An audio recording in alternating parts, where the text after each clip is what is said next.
Good gaming, ladies and gentlemen. My name's Niter, and today we're gonna watch a new play cEDH. In today's game, we are gonna have at the bottom right, it's gonna be Atraxa.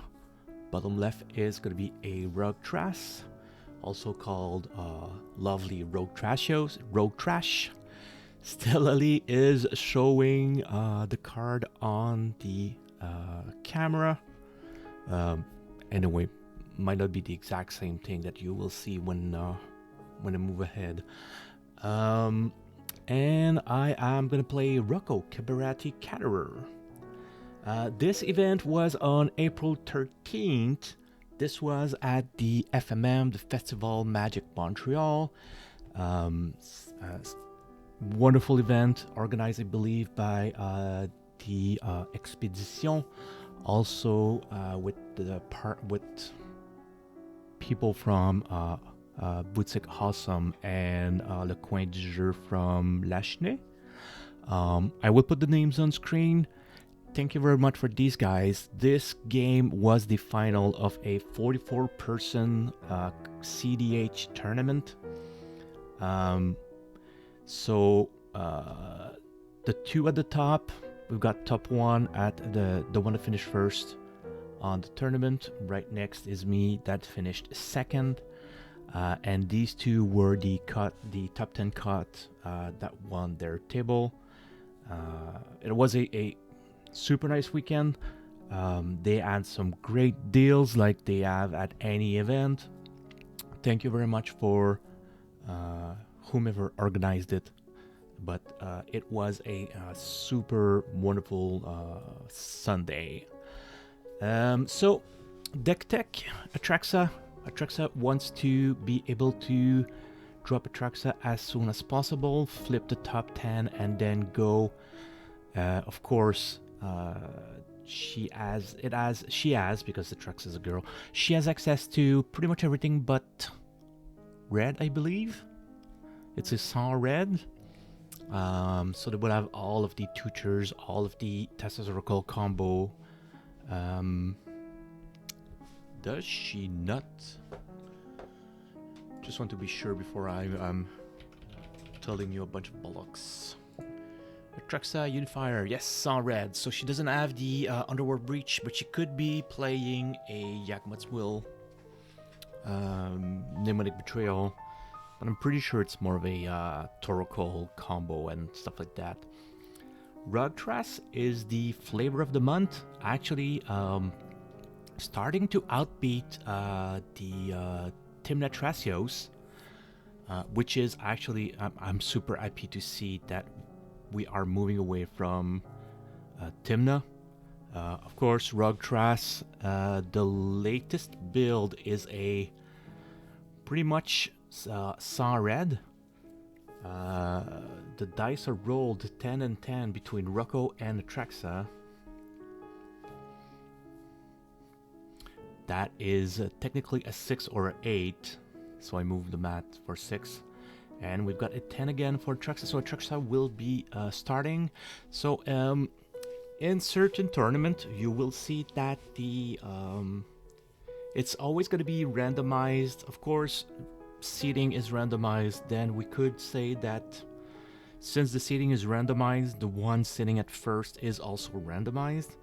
However, it's not always the case, because when you go with round 2, 3, and 4, it pairs you with people, so standing is making a difference in where you sit, so it could be impacting the turn order.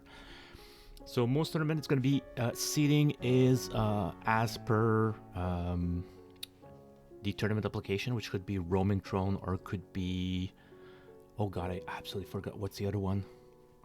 The biggest one. Anyway, Roaming Throne is a free, I don't think it's open source, but it's a free, license free. Hit me in the commentary if you want to have any information. And the final table, however, is often seating, and who starts is based on the ranking. So if you were top 1, you will start. If you were top 2, you'd be second, and then top 3 and top 4. So RogThras, pretty much no red. The name of the game is to get infinite mana, and then go with, of course, Thrasios. WinCon, I don't know. I'd have to say that if you've got Thrasios, you can actually just draw your deck, play Rocco, and win. Pretty sure they could do the Intuition. No, they don't have Savines. I don't remember. StellaLee is going to be a counter 3. So you cast StellaLee, you play 3 spell, trying to get a untap her and draw a card. Then you can tap StellaLee to copy a spell on the stack. The main win con is called Cursed Fealty, which is you create a cursed roll. That cursed roll goes on a creature, you take control of it, and you untap it. Since you can only have one roll on a creature, you will get another cursed roll. You'll put it back on StellaLee, and when the cursed roll dies, it deals 1 damage to each opponent, or it's 1 damage to one opponent. So at that point, you're doing it infinitely, so you're paying for infinite. Rocco is a Naya pod deck, so you will be able, you will go get one of the Rector, try to go get Vivian on the Hunt, or go get a Food Chain, and then you go with a Squee, because the name of the game for Rocco is you get a combo piece in your hand, you tutor the other combo piece, and then you win with that. So as we see, StellaLee had a horrible start. I believe they went down to 4 or 5. So it was extremely rough, especially that we were getting to the final table with top 1, and it's kind of hard when you have to mulligan down so much. But when you don't have any chance, you don't have any chance. Also, you need to remember that at some point, it is a game of luck. So you may have had a super wonderful day. Having a wonderful day does not mean that you won't be mana screwed at some point at the end of the day. You always hope it doesn't happen in the final table. Pre-games are done, mulligans are done, pre-games are called. Atraxa will start fetching with a polluted delta and dropping a fish. That is a seat 1, incredibly powerful move. RogThras will go and draw his card. Let me just put back Prismatic Vista. We try to not make him make a Atraxa draw. So my apologies, I may be laughing for some reason, for unknown reason. You were not there, but they were playing Beyblade in the background. So all I hear is, let it rip! And it has nothing to do. Underground Sea for Atraxa, Mox Ember for fish, Prismatic Vista will be cracked for an island, I believe, or forest and 1 for a Springleaf Drum. Fish triggers. Man, I believe RogThras doesn't care if Atraxa draws for a fish himself. That is something. So he gave 3 cards to Atraxa. Forest and Pass. Well, it's a forest from the Prismatic Vista. StellaLee dropping an Ancient Tomb. Taiga into Bird for Rocco. Atraxa like up to seems like 10 card or something. Atraxa pays for the fish. I'm gonna say it not so loud. The Rocco player is annoying with his card. Mana Confluence? Dropping a Chrome Mox. Chain of Vapor under the Chrome Mox. So depending under whom is under the table. Imprint is exile a card. You don't have to keep it under the Chrome Mox. However, would be a good idea to put it under it and keep it there, just so that you remember and everybody remember which color it makes. Dropping Grim Monolith, looking like Atraxa turn 3. Use Mox Ember to pay for the fish.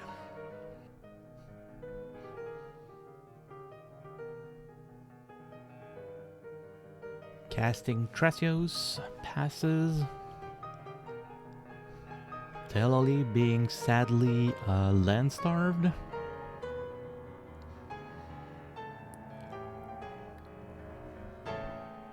Dropping a Shifting Woodlands. I have a forest, so it comes in untapped.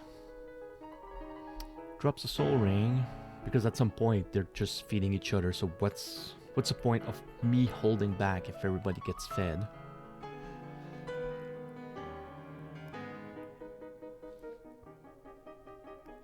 Ooh, dropping a Phalangy Wayfarer.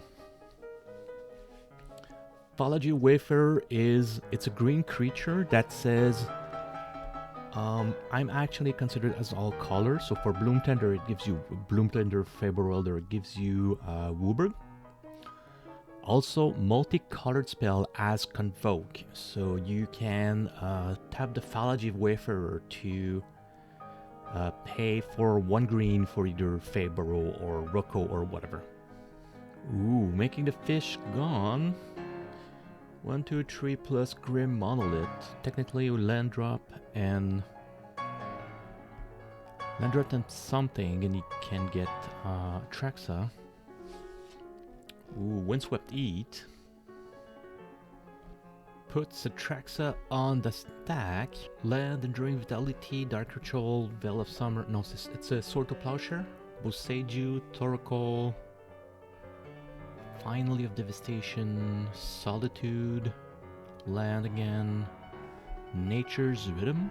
So right now, if he has, well, maybe not this turn, but Boseiju, Torkoal, Enduring Vitality because it's an enchantment, Dark Rit, and finally or Nature's Rhythm. So quick discussion we had around the table. Nature's Rhythm versus Finally of Devastation. He picks Finally, but Nature's Rhythm is a 2 tutor on 1 card.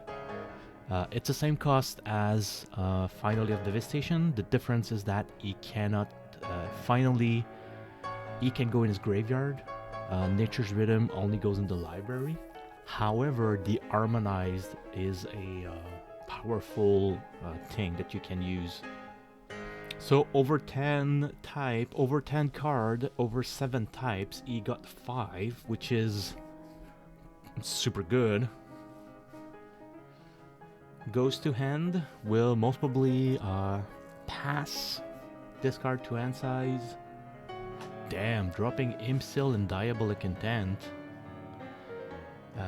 Of course, he also dropped Eladamri's Call and Enduring Vitality, which is not relevant.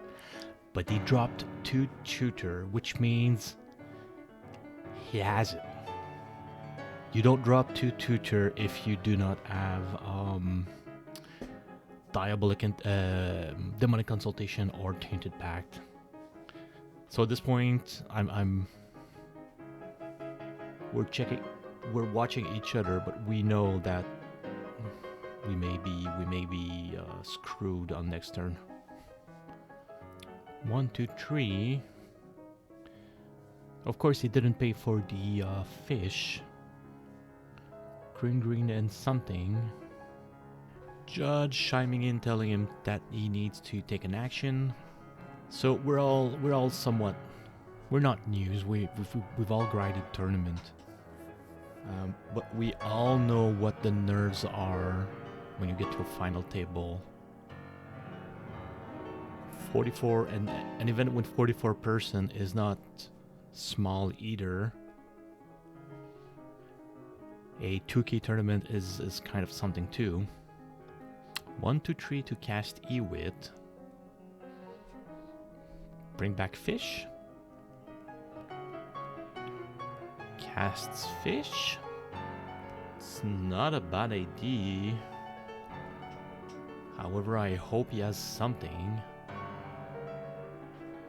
So you don't see it on the screen. However, StellaLee is so sad. It is so depressing for him to get top 1 in a tournament and just end with nothing. Mull to 4, drop an Ancient Tomb, and can't do anything. So, deny a player, which has nothing, of course, to counterspell Oracle. So we're all wondering, how are we gonna stop him? Because he has Thassa's Oracle, pitch 2 tutor to the bin. 1, 2, 3, 4, 5. 6 actually. I'm watching the game and I'm thinking, what could I have went and gotten for 3 that could have stopped Oracle? The only thing I think about would have been 4. The only thing at 3 that I think could have done something would be to get Elesh Norn, Elesh Mom. But then again, Elesh Mom convoking something, throwing Minsk and Boo. Because if I'm playing Minsk and Boo at 4, I could play Elesh Mom. 1, 2, 3 and convoke. Dropping a Fabro Elder, which is not irrelevant, but kind of. Because we're all thinking that we don't have an extra turn. So what I'll do is I'll throw the sack -3 Minsk and Boo. It allows me to sacrifice a creature and to ping someone. Will throw the hamster into Atraxa's face. Since it was an hamster, I draw a card, hoping for something, and it is, I believe, nothing. Same time, I could have went for Rocco for 1, but Rocco for 1, yeah, I had to get aced on something or to get a sack outlet. There was really nothing I could do. So we're all asking each other, is there anything we can do? So as he is calculating his stuff, I started calculating with him. So Scrubland for Dark Crit, then he'll tap 2 land. So he's going to do something for 4. Then he's going to be able to have 2 blue for his Oracle. Dark Crit takes 2 black and 2. Nature's Rhythm for 2. No, sorry, Final of Devastation for 2. We'll go get Grand Abolisher. Can't pay for the fish. Hoping he gets an answer. Makes a copy. Sure. Copy finally for 2. Question is, what can he get to stop Atraxa? So there is one clone that is super good, which is Flash Duplicate for 2. And right now we were chatting around the table, and it is like one of the only thing that can get us out of there. Copies Atraxa, look at the top 10 and try to get something to stop him. Because if you don't stop the finally, you just over. He has 2 blue, 1 black. Flash Duplicate.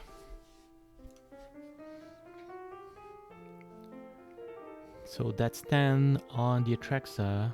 Damn, that goes too quick. I saw Mindbreak Track and the Cyclonic Rift, 4 lands, Veil of Summers, Court of Calling.